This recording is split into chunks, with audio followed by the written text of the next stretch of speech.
Olá pessoal, tudo bom? Aqui é o Bruno mais uma vez e hoje eu quero falar sobre o batismo, o que é o batismo cristão. Eu coloquei nas redes sociais, algumas pessoas falaram que queriam ouvir sobre esse assunto, então hoje eu vou falar sobre o batismo cristão.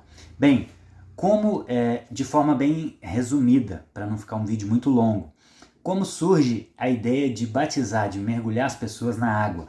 Isso surge da cultura judaica. Os judeus tinham uma lei cerimonial de purificação. Então eles banhavam as coisas em água, não só as pessoas, mas elementos, objetos, para purificá-las cerimonialmente. Então era uma cerimônia simbólica dos judeus para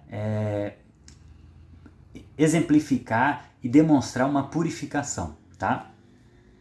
E João Batista, que foi o primo de Jesus, que preparou o caminho para ele começou a usar o batismo como um sinal de arrependimento e de arrependimento dos pecados. Então João batizava com água, João batizava, mergulhava as pessoas nas águas como um sinal de arrependimento, que elas estavam abandonando a sua vida de pecado e iriam viver uma vida em obediência a Deus, esperando a vinda do Messias, né?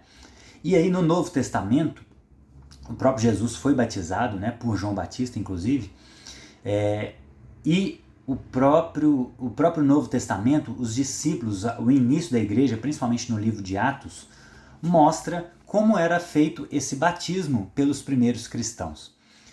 Então a ordem que sempre aparece na Bíblia é: as pessoas criam em Jesus, entregavam a sua vida para ele, se arrependiam dos seus pecados e depois eram batizadas. Então existem vários exemplos disso. Quando Pedro faz a primeira pregação, lá em Atos capítulo 2, verso 14, 3.000 pessoas se converteram e se batizaram, né? O verso 41 diz: os que aceitaram a mensagem foram batizados, e naquele dia houve um acréscimo de cerca de 3.000 pessoas. Então em Atos 2, Pedro batiza 3.000 pessoas, depois ele batiza 5.000 pessoas em outra pregação. Então ao longo de todo o livro de Atos, em Atos 8, por exemplo, Filipe recebe uma orientação do Espírito para ir em tal lugar, e ele vê um etíope lendo a Bíblia, e ele se aproxima e fala: você entende o que lê? E aí o homem fala: olha, como é que eu vou entender se ninguém me explica? E ele começa a explicar o texto que ele estava lendo, que era Isaías, falava sobre a ovelha muda que não abriu a boca. E aí ele fala: olha, isso que Isaías está profetizando é sobre Jesus. E aí, desde os profetas até as escrituras, né, durante toda a escritura, ele começa a mostrar o evangelho de Jesus para esse etíope.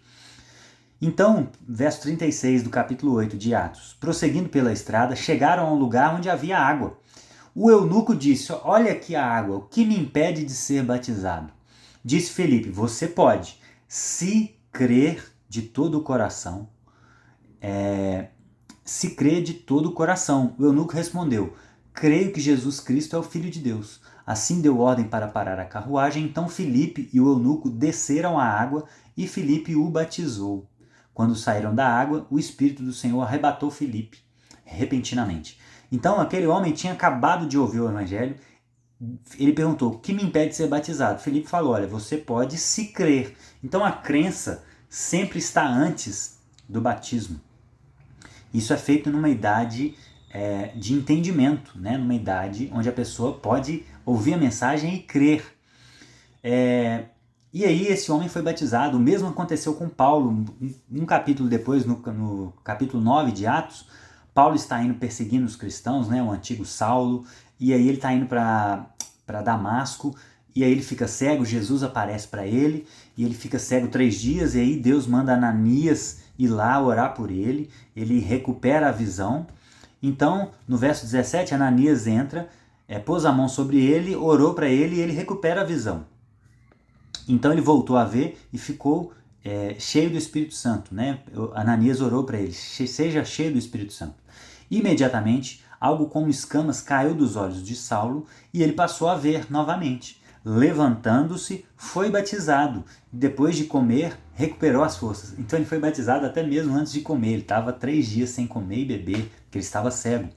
Então, o batismo na nova aliança em Cristo significa isso. Paulo vai explicar isso de forma mais detalhada nas suas cartas, mas o batismo é um símbolo de arrependimento, e quando a gente entra na água, aquilo ali simboliza o sepultamento da velha criatura, aquela que antes de receber a Cristo como Salvador, aquela que estava escravo do pecado. Então é o sepultamento da velha criatura, e quando a gente levanta e volta a respirar, é um símbolo do nascimento de uma nova criatura, né? Paulo fala isso em 2 Coríntios 5,17. Aquele que está em Cristo é uma nova criatura. Então é o renascimento da nova criatura. Portanto, o batismo não é algo místico, não é algo... As pessoas eram batizadas imediatamente depois de crerem. E aí elas iniciavam um processo de santificação. Hoje em dia, culturalmente, nós temos um período de instrução antes do batismo, porque nós vivemos numa cultura secularizada. Então, geralmente, as pessoas já nascem numa cultura onde Deus está afastado do cenário. Então a gente precisa instruir a pessoa para que ela entenda o que ela está fazendo. Mas nessa cultura, na época da Bíblia, as pessoas viviam numa cultura teocêntrica. Deus era o centro de tudo. Então já era muito mais natural. Isso não significa que alguém não possa ser batizado imediatamente depois de crer também. Tem questões, cada caso é um caso. A questão é, você não precisa esperar alguma coisa para ser batizado. O batismo, Marcos 16, depois que Jesus ressuscita, ele diz para as pessoas, olha, vão pelo mundo, preguem o evangelho a todas as pessoas. Quem crer e for batizado será salvo, mas quem não crer será condenado. Então, mais uma vez, Jesus coloca a crença antes do batismo. Então, por isso, entendo ser um uso equivocado do batismo, batizar crianças, principalmente em idade muito tenra, abaixo de 10, 12 anos, por exemplo. Por quê? Elas não têm entendimento, elas não têm capacidade de discernimento moral e de crer no evangelho. Todo mundo precisa crer. A salvação ela é individual. Filho de um cristão não é cristão. Ele precisa encontrar Jesus e receber a Cristo, como João 1,12 fala. Todos quanto o receberam, deu-lhes o direito de se tornar filhos. Então, todas as pessoas são criaturas de Deus, mas somente quem recebe a Cristo, se batiza, inicia um processo de santificação, se torna filho e é salvo. Então a Bíblia é muito clara sobre isso. Então não espere algo acontecer na sua vida para você se batizar. Se você crê de todo o seu coração. Paulo fala em Romanos 10, verso 9. Se você se confessar com sua boca que Jesus é o Senhor e crer em seu coração que Deus o ressuscitou dentre os mortos, será salvo.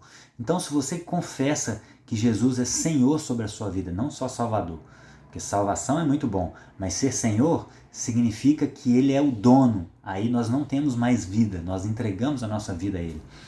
E crer no seu coração que Deus o ressuscitou dentre os mortos será salvo. E aí, quem crer dessa forma e ser batizado será salvo.